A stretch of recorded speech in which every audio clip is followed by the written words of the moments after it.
And now let us sum up the most important aspects of the fifth lecture.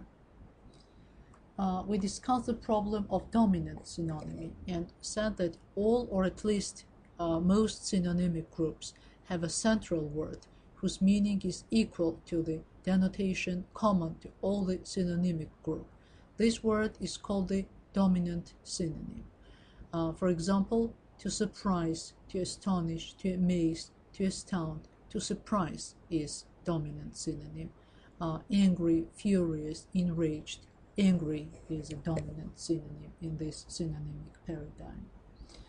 A dominant synonym is characterized by high frequency of usage, broad combinability, in other words, its ability to be used in combinations with various classes of words, broad general meaning, and lack of connotations. Then we discussed euphemisms, and we said that euphemism is a substitution for an expression that may offend or suggest something unpleasant to the receiver, using instead an agreeable or less offensive expression, or to make it less troublesome for the speaker. And we discussed many examples of euphemisms. Here are some of them. Lavatory, which has many substitutes. Powder room, washroom, restroom, retiring room, public station or comfort station, ladies' room, gentleman's room, water closet, public conveniences, and even Windsor Castle, which is a comical phrase for deciphering a water closet. Pregnant, which has a lot of substitutes. In an interesting condition, in a delicate condition, in the family way, with a baby coming, big with child or with child, expecting, and so on. Trousers, which had a lot of substitutes, unmentionables, inexpressibles, indescribables, unwhisperables, you mustn't mention them, sit-upons. Eating has a lot of substitutes. To partake of food, of refreshment, to refresh oneself, to break bread, drunk, intoxicated, under the influence, tipsy, mellow, fresh, high, merry, flustered, overcome, full, boiled, fried, tanked, tight, stiff, pickled, soaked, three shits to the wind, high as a kite, half seas over, and so on. And we discussed superstitious taboos. Superstitious taboos gave rise to the use of other type of euphemisms.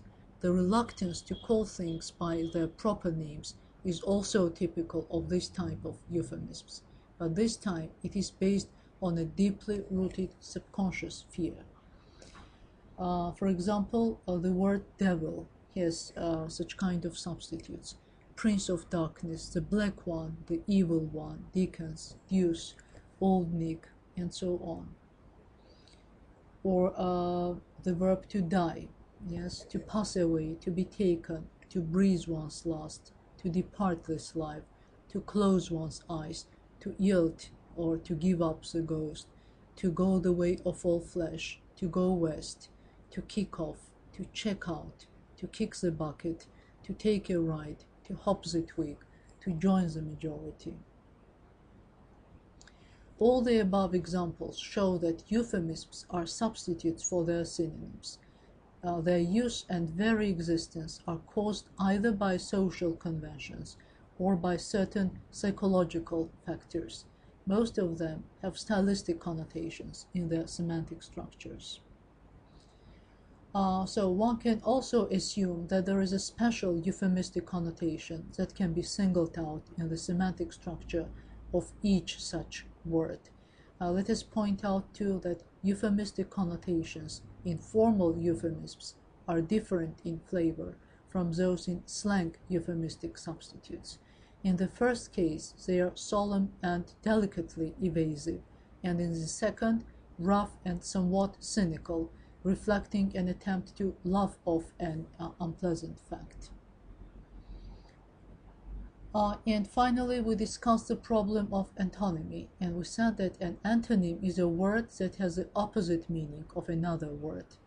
For example, old and new, big and small, young and old, light and dark. And we said that antonymy is not evenly distributed among the categories of parts of speech. Adjectives are most numerous. High and low, wide and narrow, strong and weak, old and young, etc. Verbs take the second place: to lose, to find, to live, to die, to open, to close, etc. Nouns are not rich in antonyms, but even so, some examples, yes, can be given: friend and enemy, joy and grief, good and evil, heaven and earth, love and hatred. Antonymic adverbs can be subdivided into two groups: adverbs derived from adjectives and adverbs proper.